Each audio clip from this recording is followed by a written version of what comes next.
အင်းချစ်ဒီပြပနဲ့ပြည်ရွေးမှာကို icon ထားရတဲ့လူတွေရောရှိလားရှိပါတယ်ဟိုလေအများကြီးပဲတယောက်တည်းတော့မဟုတ်ဘူးเนาะညီမတို့ကတယောက်စီကနေပြီးတော့သူတို့တွေဘယ်လိုကြိုးစားလဲသူစီမှာဘာကောင်းတဲ့အချက်တွေရှိလဲအဲ့ဒါတွေညီမတို့ကအတူယူတယ်ပေါ့เนาะအဲ့တော့ညီမပြည်တွင်းမှာဆိုလို့ရှိရင်ဟိုအန်နီဆွေတို့ဘာတို့အမတ်ဆွေတို့เนาะအန်နီမေဆွေတို့အရင်ကြိုက်တယ်သူရဲ့ဆိုဟန်ဆိုပေါက်တွေသူရဲ့မှုတွေညီမ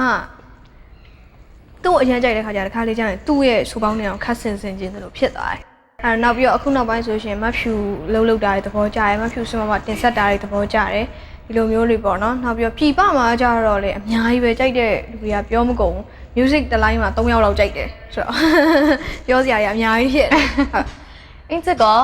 တော်များများကအနုပညာရှင်နဲ့အင်းချစ်လည်းစောစောအစောပိုင်းပြောသွားတယ်လေအင်းချစ်ကဂီတနဲ့ပတ်သက်ပြီးတော့ live တစ်ခုလို့ဖြစ်နေပြီလို့ပြောသွားတယ်လေဆိုတော့အဲ့ကြတော့အနုပညာနဲ့အင်းချစ်ရဲ့ဘဝတစ်ထပ်တည်းဖြစ်နေပြီလားဖြစ်တာပေါ့ဟိုဘယ်လိုပြောမလဲအနုပညာသမားတယောက်ကဒီအလုပ်ကိုလုပ်ပြီးဆိုတော့ဒါစိတ်ကိုနှစ်ပြီးတော့ပိုင်းဖြတ်ပြီးတော့လုပ်ကြရတာလေအဲ့ခါကျတော့ကိုယ့်ရဲ့ဘဝအနုပညာဖြစ်သွားတာပေါ့ဘယ်လိုပြောမလဲကိုယ့်ရဲ့ဘဝမှာတစ်ချိန်လုံးဒီအနုပညာလုပ်ဖို့ဖန်တီးဖို့စဉ်းစားကြရတယ်တွေးခေါ်ကြရတယ်နော်ဒီအလုပ်နဲ့အတန်မွေးဝမ်းကြောင်းပြုကြရတယ်အဲ့လိုဖြစ်သွားတဲ့ခါကျတော့ live ဖြစ်သွားတာပေါ့ခုနကပြောသလိုပဲအင်းချစ်ကဒီအတွဲခွေတွေထဲမှာပေါ့နော်မှတ်မှတ်ရရှိတဲ့အခွေလေးရောရှိသေးလား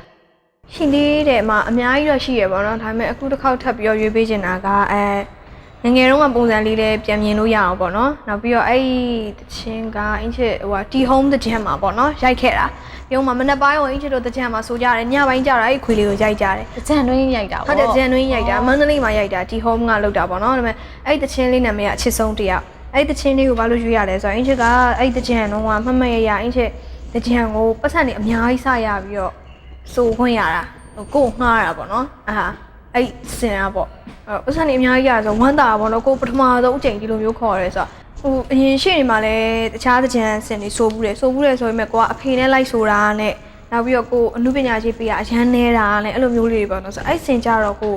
အဲ့လိုမျိုးပညာကြီးတွေလည်းပြီးတယ်နောက်ပြီးတော့အခွေလေးထဲမှာလည်းပါမယ်ဆိုအဲ့ဒီအချိန်ကအင်းချစ်အတွက်ကအခွေတစ်ခွေမှာပါဖို့လို့ဆိုတာအရန်အခွင့်အရေးပဲအဲ့ဒီအချိန်ကနည်းနည်းဘယ်လိုပြောမလဲအခုအချိန်နေထက်တောင်ခိုးကူကပိုပြီးတောင်းချမ်းနေတဲ့အချိန်ဆိုတော့အခွေတွေကလည်းမလုပ်ကြတော့ဘူးမလုပ်ကြတော့အင်းချစ်တို့ကအခွေလေးတစ်ခွေပါဖို့ကဒါကံကောင်းတာပဲ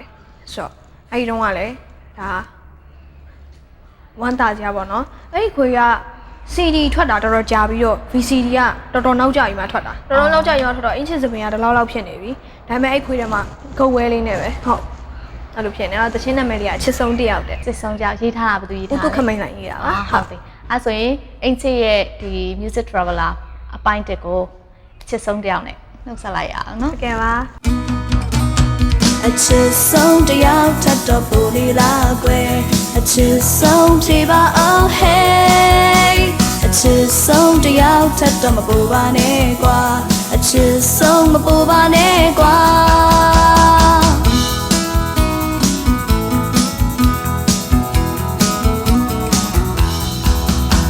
အချစ်ဆုံးတယောက်ထပ်တော့ပူနေခဲ့ရင်မလို့ချင်ဘူးအချစ်နာဆုံးလေအချစ်ဆုံးတယောက်ထပ်တော့ပူနေခဲ့ရင်အချစ်ဆုံးဒီလိုမလုံးနဲ့ဒီမှာမင်းပေးတဲ့သစ္စာမြတ်တာတွေလဲထောင်မစင်ရင်နဲ့သိထားမာယာလေးများမများချင်ပါနဲ့အချစ်ဆုံးတယောက်ထဲနော်အချစ်ဆုံးတယောက်ထပ်တော့ပူနေလားကွယ်အချစ်ဆုံးဖြေပါအောင် heyအချစ်ဆုံးတယောက်ထပ်တော့မပူပါနဲ့ကွာအချစ်ဆုံးမပူပါနဲ့ကွာ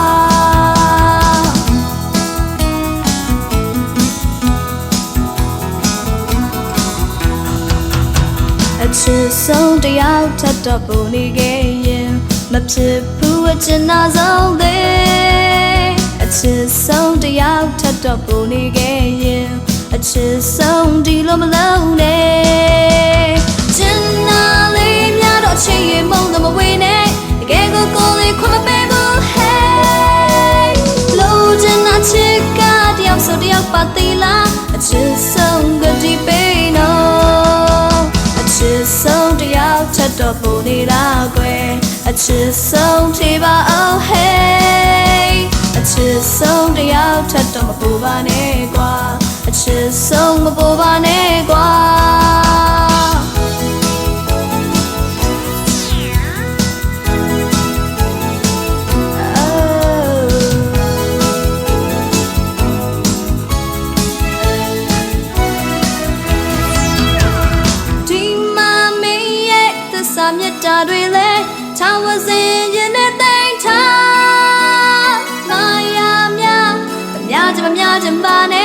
ချစ်ဆုံးတစ်ယောက်ထဲနော်အချစ်ဆုံးတစ်ယောက်ထပ်တော့ပုံနေလားကွယ်အချစ်ဆုံးဖြေပါအောင် hey အချစ်ဆုံးတစ်ယောက်ထပ်တော့မပူပါနဲ့ကွာ